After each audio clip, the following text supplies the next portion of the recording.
In this video, we'll create a working door that opens and closes based on your location. And so let's take a look at how this works. If we approach the door, you can see it opens up. Let's walk through the doorway and then look back.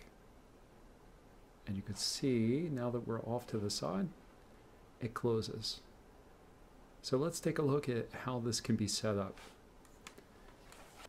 To start out, we will need to go ahead and make a new blueprint. So let's go to our My Stuff folder, and we'll right-click in the empty area and click on Blueprint Class. And we want to create an actor. And now let's call this door underscore BP. And I have to put a 3 here since I've already made a couple iterations of this so far. And now we'll open this up by double-clicking. And so we have a viewport here where we can put things. And let's go ahead and add a static mesh and a trigger box. So if we click on Add Component and then go to Static Mesh, let's call this Door. And then let's go to Add Component, and then we want a box collision.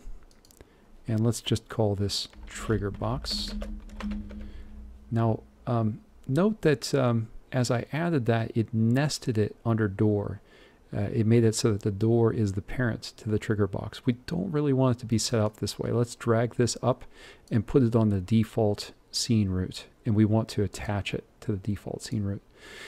And finally, let's go ahead and add also a knob for the door, because I want to show you how we can make something move with the door. So we'll click again on Add Component, and we'll add a static mesh, and we'll call this door underscore knob.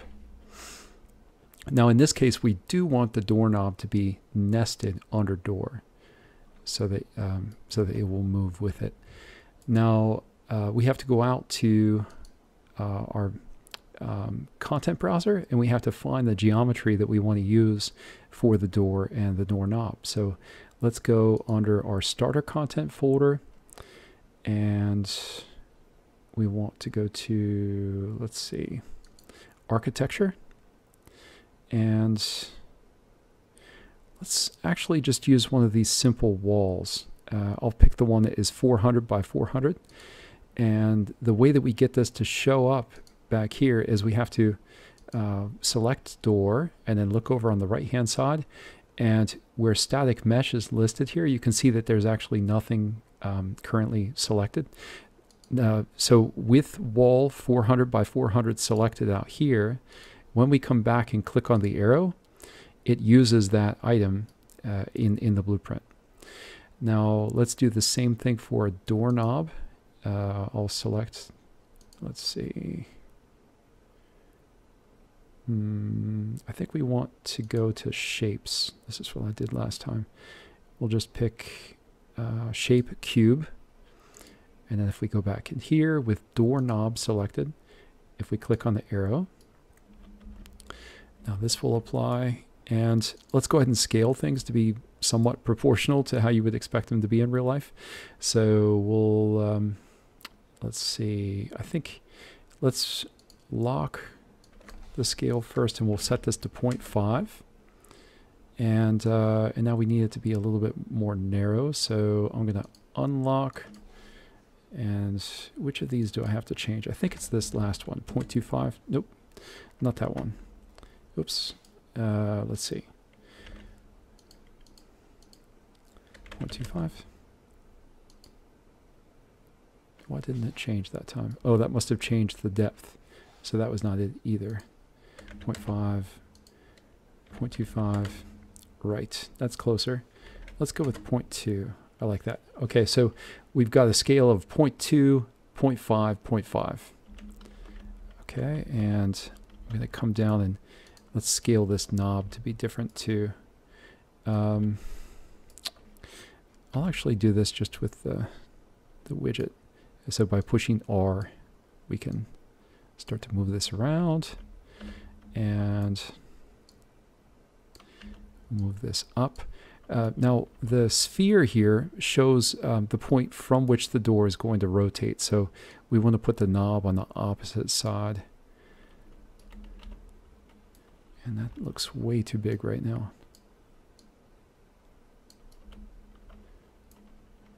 We don't have to get this perfect. This is really just a kind of a basic object to just show how this works.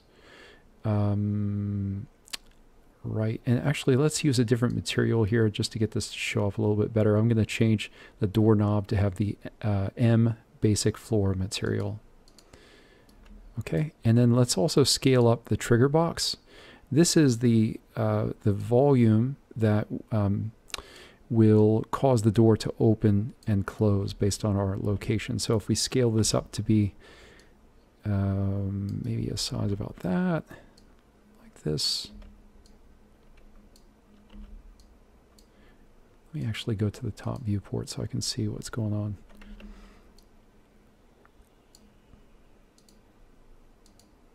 Go back to perspective. I think that'll be fine for our first go with it. Make it a little bit wider. Okay, and that should be fine. Let's go to the event graph now. And we'll go ahead and delete all these things. So we'll just draw a box around them, press the delete key. The trigger box is going to activate the door's movement. And so let's select the trigger box, and then in the workspace here, we'll right click and we'll go to the add event for trigger box. Let's open up the sub menu here, and let's open up the sub menu for collision, and we'll click on add component begin overlap. And let's do that again. Again, go over and select trigger box, and then right click out here, and then we'll open up the add event for trigger box submenu. We'll open up collision, and then we'll go to add on component end overlap because we want the door to close when we walk away from it.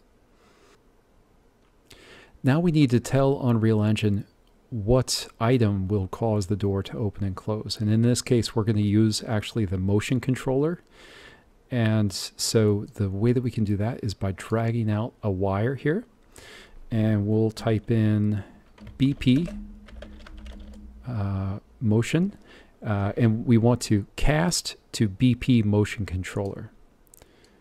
Now we need to plug a wire from other actor into object, and let's take this and duplicate it by selecting and pressing Ctrl W, and we'll move this down here to the bottom. And again, from the other actor pin, we'll plug into object. And then we need to go ahead and make our timeline, which will get the door to move back and forth. So we'll drag a wire here and type in timeline. And we can just keep it as the default name, that's fine. But let's plug this, this wire here from on component end overlap, where it runs through this motion controller cast. Let's plug this into reverse, so that will cause the door to close when we leave. Now let's select the timeline, double click on it, and we need to add a new float track. So we'll click on the F+ button here. Now we need to add two keys here. So we'll right click in the space and click add key to curve float 0. And then we'll right click again and add key to curve float. It doesn't really matter where you put them because we'll set this with the numbers here. So by clicking on that one, we can now enter a value. So we want this to be time 0 and value 0. But for the other one, we want the time to be 3 seconds, basically, and the value to be 1. And you can see that that one actually now runs out of the image, out of the graph. So I think it's still selected. Let's hold shift and click on this one too. And then where is the button to scale? Right here. Zoom to fit vertical. If we click on this button, it'll make it so that we can see both of those items. And now with them both selected, so make sure that they're both orange like this, we will right click on one of them and go to under the key interpolation options, let's choose auto. And you can see how that kind of gives us a smoother path from one to the other. Okay, so let's go ahead and compile and save, and we'll go back to our event graph up here. And now we need to drag out from new track 0 And let's type in multiply. And we want to multiply a float value by a float value. And now we need to add a new variable. So let's go down to the left variable area here and click on plus variable. And we'll call this angle. And if you mouse over this and left click, you can see that right now this is a Boolean, but we actually want this to be a float. So let's go down to float and click on it. And let's change a couple things about how this variable is set up. With this selected, we'll go over to the top right menu, and we want to add a default value, but you can see here that it says, please compile the blueprint. We have to do that before we can enter anything. So now that we press the compile button, we can add an angle of 90. And now we want to drag this angle variable into our event graph, and we want to get the angle. And let me move this over a little bit. We'll plug this into the lower pin here. And we're almost there. We have to now drag in door so that we get a reference to the door.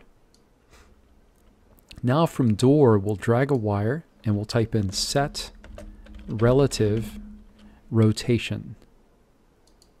Okay. And finally, we want to plug this into here, but you can see that it says float is not compatible with rotator. So what we have to do is actually split this out so that we can add, affect just Z. So we'll right click here and we'll split struct pin. So now we have 3 different rotators. And if I'm not mistaken, we want to plug into this lowest one, new rotation Z. And I think we've got it right. Let's see. We'll know in a minute. So I'll compile and save. So let's drag in door BP3.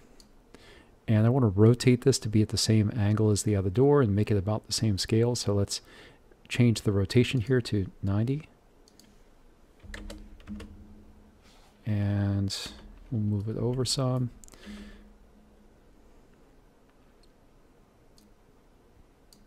It's quite small actually compared to the other one.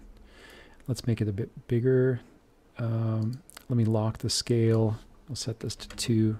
Whoa, that's way too big. 1.5, 1.25. That's about right. And let's actually make a door frame too. We'll just drag in from starter content under the architecture folder, and then we can rotate this. Let me turn on my snaps. Now we'll rotate this over 90 degrees.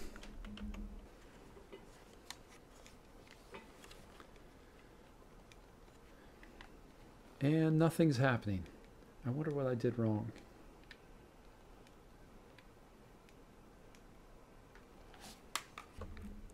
Okay, I found 2 problems. I'm not sure how big of a deal this first one is, but let's change it anyway. If you open up your timeline, we actually want the timeline to match the length of this this change. And so because we're using 3 seconds, we want the length here to be 3 as well. Okay, and let's go into the event graph, and I found the really obvious cause of the problem. I forgot to plug this update wire into set relative rotation. That could definitely cause some problems. So let's try it again.